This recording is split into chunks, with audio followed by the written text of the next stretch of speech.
Shuffling. So 2024లో Modi మూడవసారి అధికారంలోకి వచ్చిన తర్వాత జరుగుతున్న ఫస్ట్ క్యాబినెట్ షఫ్లింగ్ ఇది. సో మనకున్న సమాచారం మేరకు జూన్ 20న మంత్రివర్గ విస్తరణ ఉంటుంది అని చెప్పేసి. సో చాలా మంది శాఖల మార్పు ఉంటుందట, కొంతమందికి ఉద్వాసన, కొంతమందికి అవకాశం కూడా వస్తుంది అని చెప్పేసి.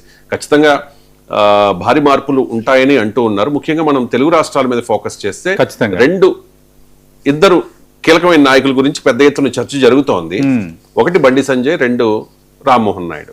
బండి సంజయ్ విషయానికి వచ్చేసరికి రీసెంట్ గా మనం చూసాము, ఆయన కేంద్ర హోంశాఖ సహాయ మంత్రిగా ఉన్నారు. వాళ్ళ అబ్బాయి బండి భగీరథ్ విషయంలో ఎంత చర్చ రచ్చ జరిగింది. ఎస్, చాలా మంది డిమాండ్ చేశారు ఆయన పదవికి రిజైన్ చేయాలి, నిష్పక్షపాతంగా ఈ దర్యాప్తును ఎదుర్కోవాలి, విచారణను ఎదుర్కోవాలి. వాళ్ళ అబ్బాయి ఈ కేసులో ఉన్నారు కాబట్టి ఆయన హోంశాఖ సహాయ మంత్రిగా ఉంటే ఖచ్చితంగా ఇన్ఫ్లుయెన్స్ చేస్తారు, బాధితుల్ని భయపెడతారు అని చెప్పి పెద్ద ఎత్తున విమర్శలు వచ్చాయి.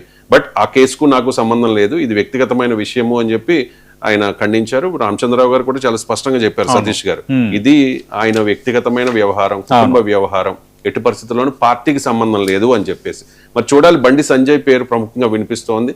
తీసేస్తారు, కొత్త వాళ్ళకి అవకాశం ఇస్తారు అని చెప్పి అవకాశం ఇస్తే కనుక ఇద్దరు పేర్లు వినిపిస్తూ ఉన్నాయి. ఒకటి ఈటెల రాజేందర్, రెండు ధర్మపురి అరవింద్.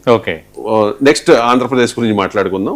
ఫస్ట్ ఈ తెలంగాణలో మార్పులు ఏ రకంగా ఉండే అవకాశం ఉంది? రైట్, ఇప్పుడు చాలా రోజుల నుంచి కేబినెట్ ప్రక్షాళన ఉంటుందన్న చర్చ జరుగుతుంది. కానీ ఈసారి ఖచ్చితంగా ఉండే అవకాశం ఉంది ఈ జూన్ 3వ వారంలో అన్నది చర్చ. సరే, జూన్ 20 అని కొన్ని పత్రికలు రాశాయి, కానీ ఆ డేట్ కూడా మారొచ్చు అన్నది నేను ఒక బీజేపీ ప్రముఖ నేత, అంటే కేంద్రంలో కేంద్ర పెద్దలతో సన్నిహితంగా ఒక ప్రముఖ నేత కింద మాట్లాడినప్పుడు నాకు వచ్చిన information there is a chance అని.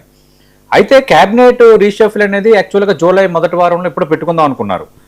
కానీ ఇప్పుడు సమస్య ఏం వస్తుందంటే, ఫస్ట్ ఇప్పుడు నేను ఇందాక అన్నా కదా, మనం ముందు మాట్లాడిన టాపిక్ సిజేపీ, కాక్రోచ్ జనతా పార్టీ ఈ రోజు పిలుపునిచ్చింది దేనికి? ఈ నీట్ పరీక్షకు సంబంధించిన వ్యవహారం, సిబిఎస్ఈకి సంబంధించిన వ్యవహారం నేపథ్యంలో వాళ్ళు డిమాండ్ చేస్తుంది ఏంటి? కేంద్ర మంత్రి ధర్మేంద్ర ప్రధాన్ రిజైన్ చేయాలని. అంటే ఇప్పుడు ధర్మేంద్ర ప్రధాన్ విషయంలో మాత్రం వేటు పడొచ్చు అంటున్నారు, పాయింట్ నెంబర్ 1.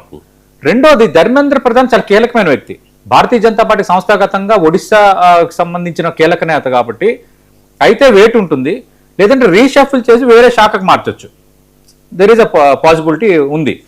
ఇప్పుడు సరే, ఇంక మిగతా కొన్ని మార్పులు జరగచ్చు. మన రెండు తెలుగు రాష్ట్రాలకు ఇంపార్టెంట్ కాబట్టి ఫస్ట్ తెలంగాణలో కేబినెట్ విస్తరణ జరిగితే ఏం జరగబోతుంది అందరిలో ఒక రకమైన ఉత్కంఠ ఉంది. కేంద్ర హోంశాఖ సహాయ మంత్రి బండి సంజయ్ సంబంధించి ఆయన తనయుడు భగీరథ వ్యవహారం అనేది కొంత రాజకీయంగా భారతీయ జనతా పార్టీని కొంత కుదిపేసింది అన్నమాట వాస్తవం. అంటే కొంత గందరగోళానికి గురి చేసింది. బీఆర్ఎస్ కానీ కాంగ్రెస్ పార్టీ కానీ ఇంకా మామూలు అటాక్ చేయలేదు. కానీ ఇంటర్నల్ గా భారతీయ జనతా పార్టీకి సంబంధించిన బండి సంజయ్ కేంద్ర మంత్రికి ఇక్కడ రిప్రజెంట్ చేస్తున్నారు, సహాయ మంత్రిగా. కిషన్ రెడ్డి కేంద్ర కేబినెట్ మంత్రిగా ఉన్నారు. సరే, ఇప్పుడు బండి సంజయ్ వ్యవహారంలో అది జరిగింది కాబట్టి ఆటోమేటిక్గా బీఆర్ఎస్ కాంగ్రెస్ అటాక్ చేశాయి. కానీ భారతీయ జనతా పార్టీలో ఇంటర్నల్గా అటాక్ చేసిన వాళ్ళు కూడా ఉన్నారు. అంటే తెలంగాణ భారతీయ జనతా పార్టీలో చాలా క్లియర్ కట్గా డివిడెంట్ పాలిటిక్స్ నడుస్తున్నాయి, డివైడెడ్ పాలిటిక్స్ నడుస్తున్నాయి, గ్రూపులు నడుస్తున్నాయి.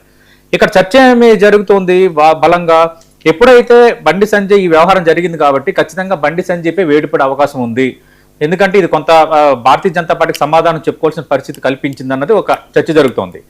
కానీ ఇక్కడ బండి సంజయ్పై వేటు వేయకపోవచ్చు అన్నది కూడా రెండోది జరుగుతోంది.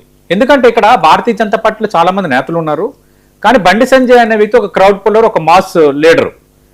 ఒకవేళ బండి సంజయ్ పైన వేటుపడ నిజంగా ఎక్స్ట్రీమ్ గా ఆలోచించి బండి సంజయ్ పై వేటు పడితే, బండి సంజయ్ మున్నూరు కాపు సామాజిక వర్గానికి చెందిన వ్యక్తి, అంటే బీసీ. అలాంటప్పుడు మున్నూరు కాపు సామాజిక వర్గానికి చెందిన ధర్మపురి అరవింద్కి ఛాన్స్ ఉంటుందని చర్చ జరుగుతోంది. మరి ఆయనకి ఇస్తారా, లేదంటే పార్టీలో ఉన్న ఈటెల రాజేందర్, ఆయన బీసీ, ఆయన ఒక బీసీ ముదిరాజు సామాజిక వర్గానికి చెందిన వ్యక్తి, ఈటెల రాజేందర్కి ఏమైనా అవకాశం ఇస్తారా అన్న చర్చ జరుగుతోంది.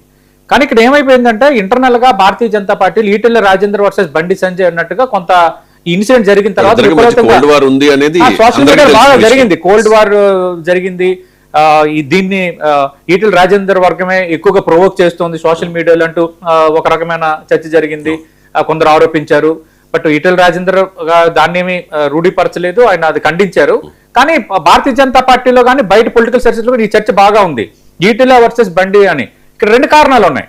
ఎందుకంటే ఇద్దరు ఉమ్మడి కరీంనగర్ జిల్లాకు చెందిన నేతలు, రెండు కీలక సామాజిక వర్గాలకి రిప్రజెంట్ చేస్తున్న వాళ్ళు. బండి సంజయ్ చాలా కష్టపడి సామాన్య బీజేపీ కార్యకర్తగా మొదలై ఎంపీగా గెలిచి కేంద్ర మంత్రిగా రాష్ట్ర అధ్యక్షుడిగా భారతీయ జనతా పార్టీకి ఒక ప్రామినెన్స్ తీసుకొచ్చారు. అది భారతీయ జనతా పార్టీకి ఉంది. బండి సంజయ్ మన పార్టీని నిలబెడతాడు అని. అంత ఎందుకు సార్, ఇప్పుడు రామచంద్రరావు ఇప్పుడు అధ్యక్షుడిగా ఉన్నారు. చాలా మందిలో జరుగుతున్న చర్చ ఏంటి, నెక్స్ట్ ఎన్నికలకు ముందు బండి సంజయ్ని అధ్యక్షుడిగా మళ్ళీ తెర ముందుకు తెస్తారు, బండి సంజయ్ నేతృత్వంలో భారతీయ జనతా పార్టీ బలోపేతానికి మళ్ళీ భారతీయ జనతా పార్టీ ప్లాన్ తీసుకుంటుందని చాలా మంది మాట్లాడుతున్నారు. ఇలాంటి పరిణామాలు ఈ చోటు చేసుకుంది. సన్ స్ట్రోక్ లాగా భగీరథ వ్యవహారం చోటు చేసుకుంది. ఇప్పుడు ఏంటంటే బండి సంజయ్ని టచ్ చేయరు అనేది ఒక చర్చ జరుగుతోంది. ఒకవేళ బండి సంజయ్ని టచ్ చేస్తే అదే సామాజిక వర్గానికి చెందిన ధర్మపూర్ అరవింద్కి ఛాన్స్ ఇస్తారా, లేదు బీసీ అనే యాంగిల్లో ఈటెల రాజేంద్రకి ఇస్తారని ఒక చర్చ జరుగుతోంది. రెండో కీలకమైనది ఏంటి తెలుసా, ఈ హెడేక్ ఎందుకు ఇప్పుడు ఈటెల రాజేంద్రకి ఇస్తే బండి సంజయ్ మరికొందరు ఫీల్ అవ్వచ్చు, వాళ్ళకి ఇస్తే వీళ్ళు ఫీల్ అవ్వచ్చు. ఈ భారతీయ జనతా పార్టీ తెలంగాణలో కొంత ఈ గందరగోళం ఉందన్న అది భారతీయ జనతా పార్టీ హైకమాండ్ ఆలోచించింది అనుకోండి. నగేష్ ఎస్టీ సామాజిక వర్గానికి చెందిన ఎంపీ నగేష్ పేరు కూడా ప్రముఖంగా ఈ మధ్యన వినిపిస్తోంది. ఈ హెడేక్ ఎందుకు అని ఒక షెడ్యూల్ ట్రైబ్ సామాజిక వర్గానికి ఒక ప్రాతినిధ్యం ఇచ్చినట్టు ఉంటుంది తెలంగాణలో, దానివల్ల కొంత మనకు మంచి జరుగుతుంది. రెండు, ఈ సమస్య విషయంలో ఇప్పుడు వేరే అడుగు వేయకపోవడం మంచిదన్న ఆలోచనలో కూడా భారతీయ జనతా పార్టీ ఉందంటున్నారు. మరి కిషన్ రెడ్డి ప్లేస్ కు డోకా లేదనేది చర్చ, ఎందుకంటే ఆయన కేంద్ర కేబినెట్ మంత్రిగా ఉన్నారు కాబట్టి. ఇది తెలంగాణకు సంబంధించి జరగచ్చు. రైట్, కిషన్ రెడ్డి జోలికి రాకపోవచ్చు, ఎందుకంటే ఆయన వివాద రహితుడు, పార్టీలో కూడా ఆయన మీద అంత అసంతృప్తి లేదు. బండి సంజయ్ విషయంలోనే పెద్ద